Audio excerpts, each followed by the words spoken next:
evening and shalom from a little coffee and a lot of Yahuah. A little coffee. And now we can get stuck into a lot of Yahuah. We are going to talk tonight, I called it, By Their Fruits You Shall Know Them. The enemy uses different ways to deceive and draw away Abba's people. And in most of my talks, I talk from a Christian perspective, purely because that is where I was called from, and I believe that there are many of Abba's people still present in Christianity, and that they will still be being pulled to truth and give their hearts to the true Mighty One. But in Matthew 7, verse 20, it says, So then, by their fruits you shall know them. So whenever the enemy is at work, we need to look at their fruits so we can recognize them who they are. Also, in our way, when we walk in the halachot of Yahuah, people will recognize us by our fruits. But in 2 Peter 3 verse 17 we read, You then, beloved ones, being forewarned, watch, lest you shall also fall from your own steadfastness, being led away with the delusion of the lawless. Two important points here. Be forewarned, so Abba is warning us in time, and the delusion of the lawless. So if we look at how the enemy is influencing our walk and trying to get us to stumble, we have to recognize the fruits. But interestingly enough is that I read the other day in Abba's Word a very, very interesting passage, and I was completely surprised. And I'm going to read it to you now. Isaiah 19:25. Whom Yahuah of hosts shall bless, saying, Blessed is Mitsrayim, my people, and Ashshur, the work of my hands, and Yisrael, my inheritance. Abba is calling Mitsrayim his people, and Ashshur, which is Syria, northern Iraq area, he calls the work of his hands. But these are Muslim areas, Muslim countries. What this really means is that Abba is saying that even his children we will find amongst Islam. I was quite aware of the fact that Abba's people can be anywhere because they're scattered all over the world. But I did not expect that they will be amongst Islam, because they rule with such an iron fist.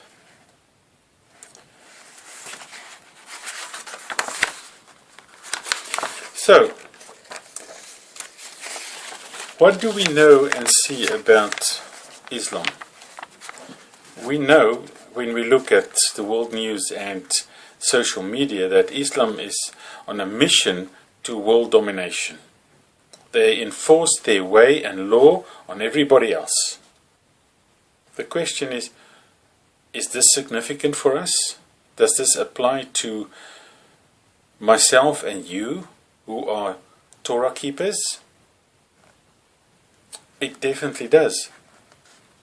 And Scripture warns us and tells us about the influence of Islam and how it will apply to us.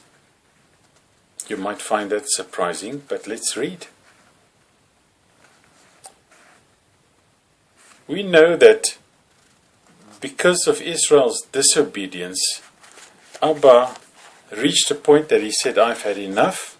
I divorced my people and I scattered them all over the world. The southern tribes went to Babylon and the northern tribes up to Assyria and to Europe. And so over the world.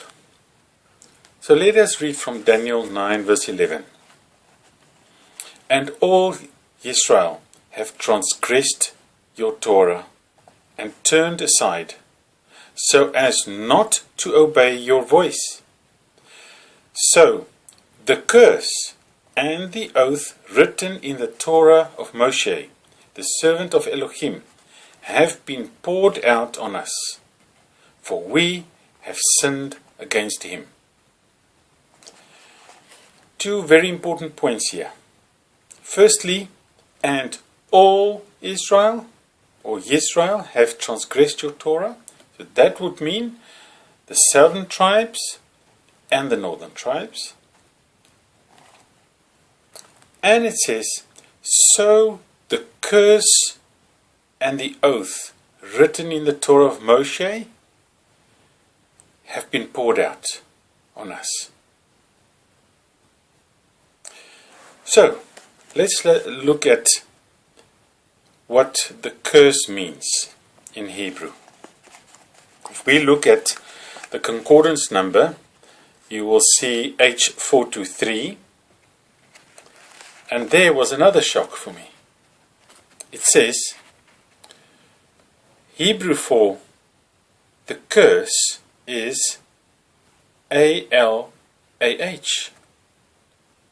And the meaning is an imprecation or curse, cursing, exaggeration, oath, swearing.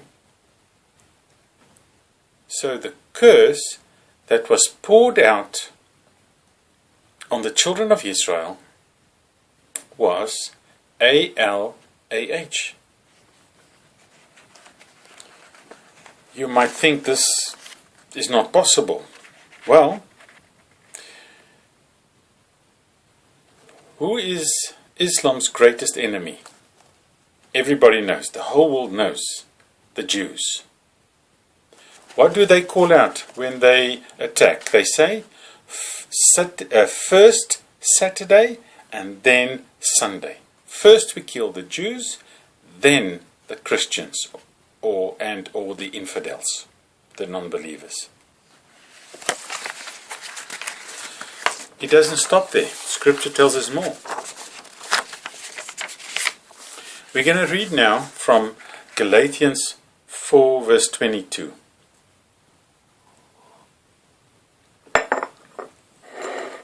And we read to verse 31.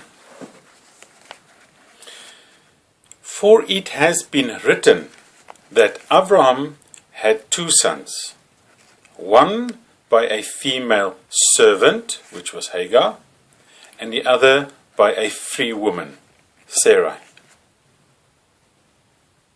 But he who was of the female servant was born according to the flesh, that is, because man's will, and he of the free woman through the promise, or through promise, which was Yahuwah's way.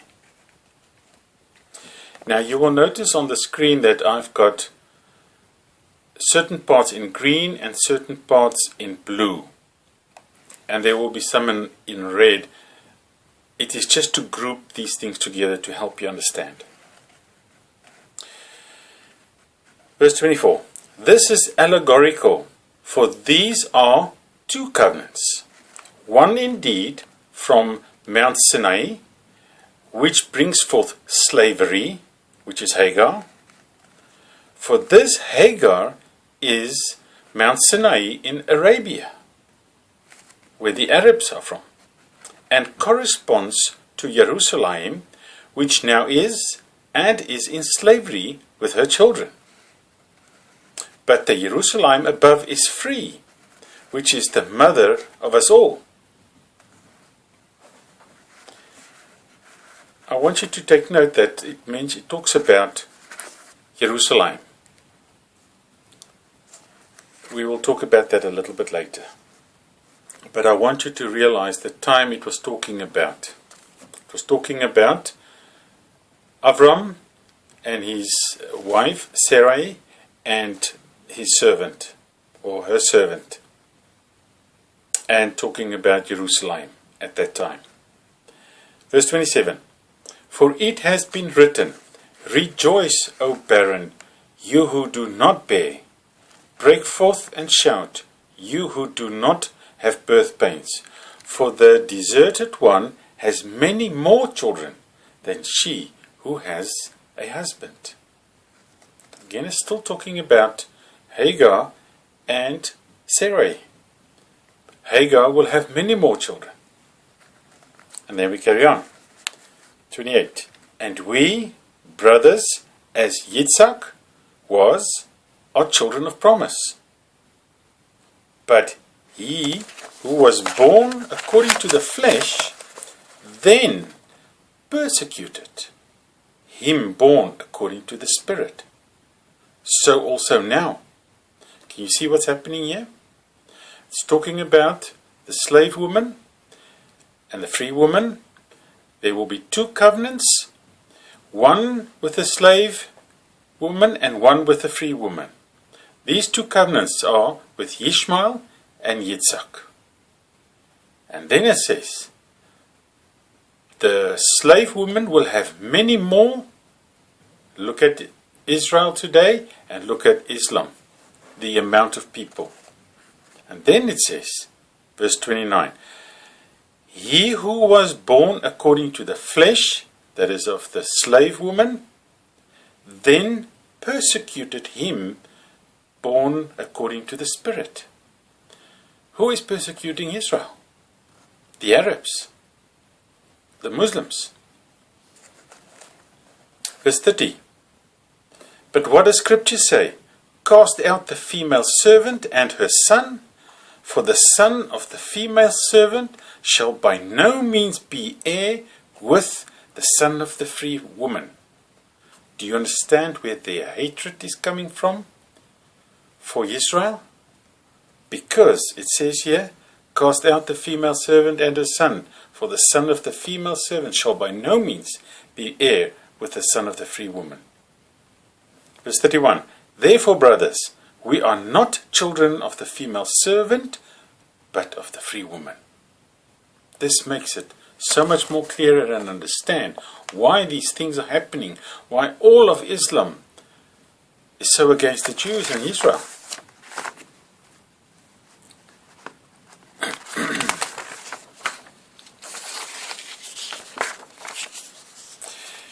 Another point, just to confirm all this that's been reading from Scripture as well. Again, it says here in Genesis 16, verse 11 and 12, and the messenger of Yahuah said to her, that is to Hagar, see, you are conceiving and bearing a son, and shall call his name Yisra'eel, because Yahuah has heard your affliction.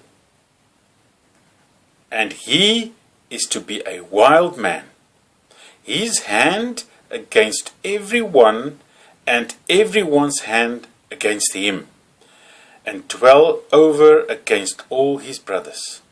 Can you see what is happening in the world?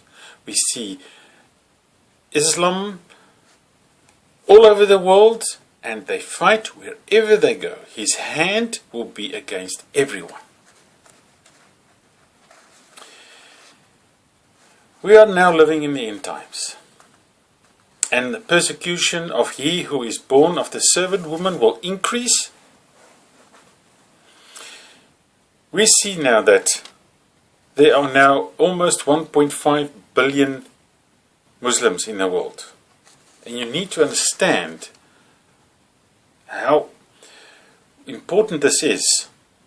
The faith of Islam is just about 1,400 years old. The earth is almost 6,000 years old, as we know.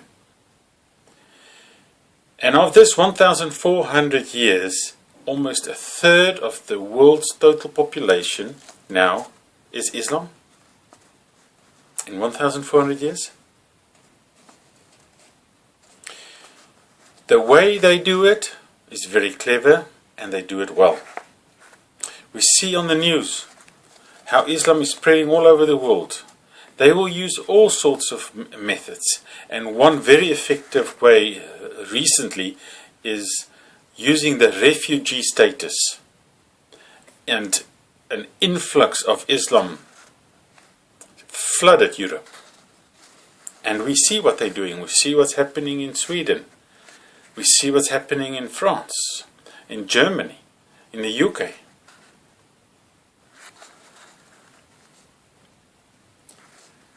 They infiltrate all areas of the daily life.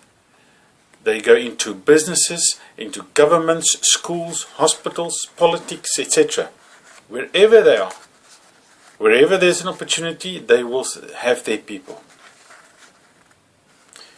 And we have to learn from our history. I'm reading a book from Bridget Gabriel, Because They Hate. And she wrote, she's a Lebanese woman, and in the 60s and 70s, Lebanon still was a Christian, majority Christian country. And within 2 decades, it was a Muslim country. Purely by they having the open borders, everybody was welcome to come into the country, study at the universities, go to their schools, and they just took over. And eventually the last bit was they just took over by force, and it is still a Muslim country. UK, Europe, America, the same thing. They've got these open borders, and they're all welcome to come into the country. And this is how they will spread.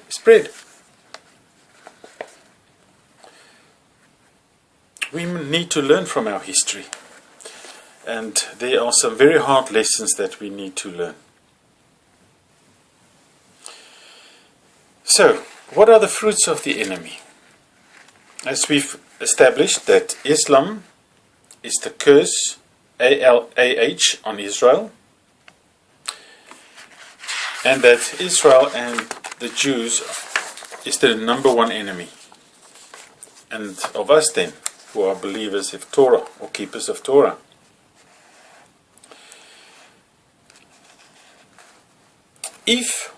What we do find is that Islam say that they are the heirs or the children of God. And it is clearly their God, not our God, not our Yahuah, our Elohim. Because if it was, they would have been Torah keepers. So it is clear there's a distinction between Yahuah, the Elohim of Yisrael, is not the Mighty One of A-L-A-H. Because we have different rules, different laws that we keep. Torah tells us that there's only one Yahuah. There's only one Mighty One. We are to have no other mighty ones before His face. Therefore we can't have a Muhammad. We're not to bring the name of Yahuah to naught. We must keep the 7th day Sabbath, not the 6th day. And then the others, of course, that we have to respect our parents, do not murder, do not commit adultery, do not steal, do not lie, do not covet. Islam has got no issue breaking any of these commandments. They are the total opposite of the Torah. And then in the meanwhile, they continue with what they do. They murder, they steal, they lie, they commit adultery, they covet, they rape, they molest children, they kill their own daughters or wives under the law of honor killing. They beat up their wives even if they just think they're going to disobey. If you do not convert to the belief of Islam, you've got two options. You either pay a tax called Yisra'eel or be killed. And this Yisra'eel tax they use to to fund their evil ideology. If someone wants to leave their religion, they will be killed.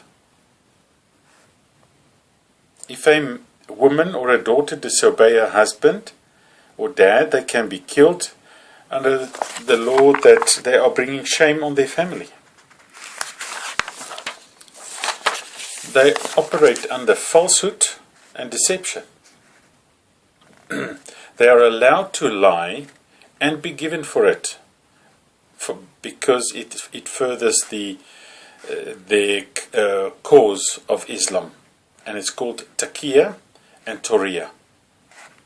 They can sign a peace treaty, and just to break it again, it's called Hudaybiyah. Muhammad broke the peace treaty he signed with Medina after 2 years and attacked them.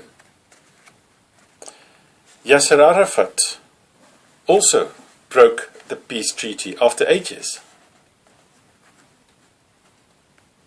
If you quote from the Quran to prove them that they are wrong and that the things that they do are wrong, they will tell you that it is due to interpretation or it is a weak translation.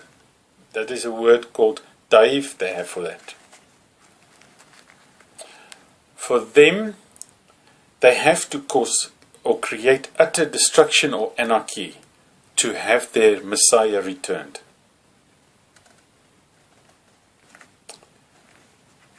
That is the way, and that is what they live for. They will kill and they will have rewards.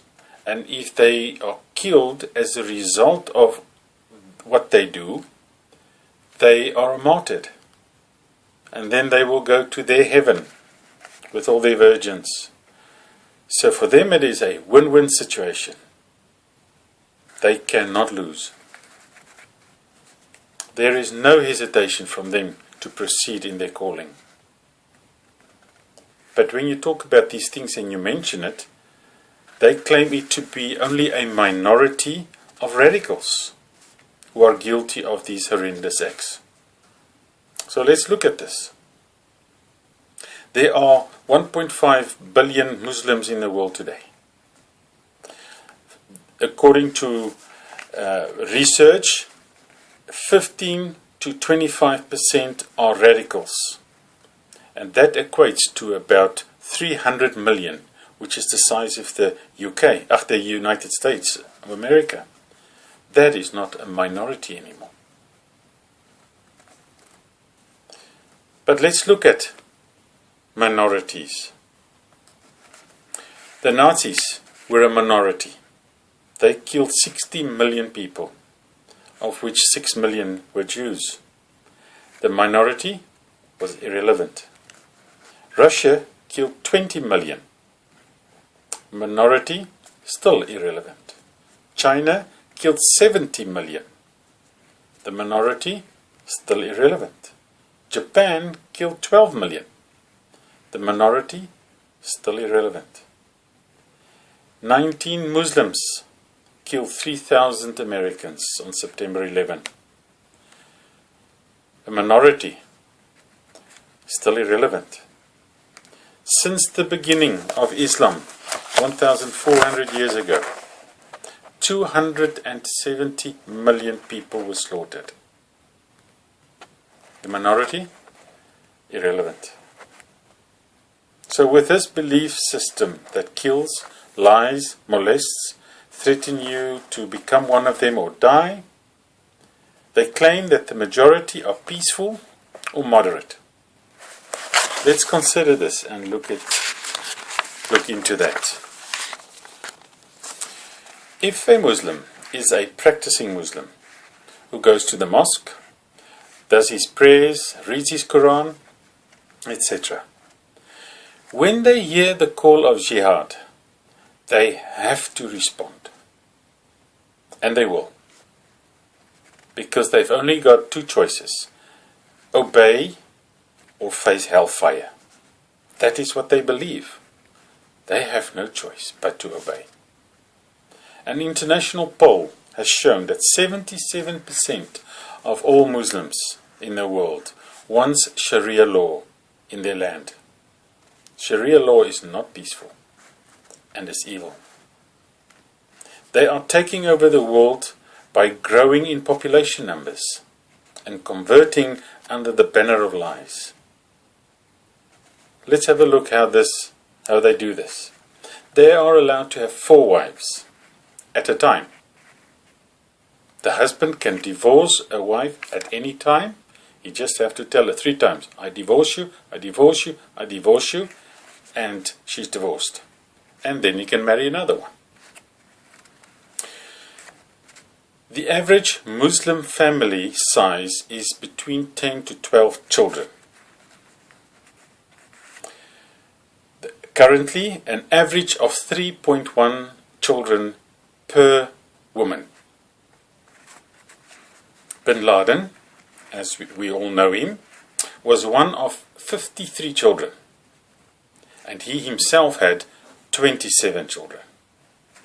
So, between Osama bin Laden and his dad, they had 80 children, and we're not counting Osama's other 52 siblings.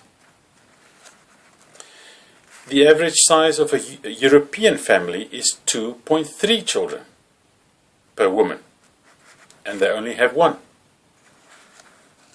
So, if we look at this, if one Muslim family, or if one Muslim has 10 children, and each child has 10 children, in 4 generations, that will equate to 10,000. One European family of a person, a woman or person has 3 children. Each child has 3 children. For 4 generations, that equates to 81. You get the idea? This is how they spread over the world in numbers. We have to remember, we cannot change the spots of a leopard. Islam is not a race, it's a political ideology. We can never change their radical ways into democracy because they hate it and its ways. Scripture warns us, this is the time of tribulation. We read Yahushua's words, Matthew 24 verse 8 onwards. And all these are the beginning of birth pains. Then they shall deliver you up to affliction and kill you, and you shall be hated by all nations for my name's sake. That's what they do. They will kill you, and they hate our Abba. And it says, you shall be hated by all nations, because they are found. They are found in all nations. Verse 12 and 13. And because of the increase in lawlessness, the love of many shall become cold. But he who shall have endured to the end shall be saved. Can you see it says in verse 12, the increase in lawlessness? If you look at what's happening with these Muslim influxes in Europe, the chaos and the lawlessness that happens and occurs. And the love of many shall become cold, because hate will be increasing. But Scripture says, he who endure shall be saved. So how do we endure? We read that from Revelation 3, verse 8, 10, 11 and 12. I know your works. See, I have set before you an open door, and no one is able to shut it. That you have little power, yet have guarded my word, and have not denied my name. Guard Abba's word, and do not deny his name. Because you have guarded my word of endurance, I shall also guard you from the hour of trial. There we have it. Which shall come upon all the world to try those who dwell on the earth. Can you see here? Yahushua is saying, because we guard his word, he will guard us from the hour of trial, which will come upon all the world. And to try those who dwell on the earth. See, I am coming speedily. Hold what you have, that no one takes your crown.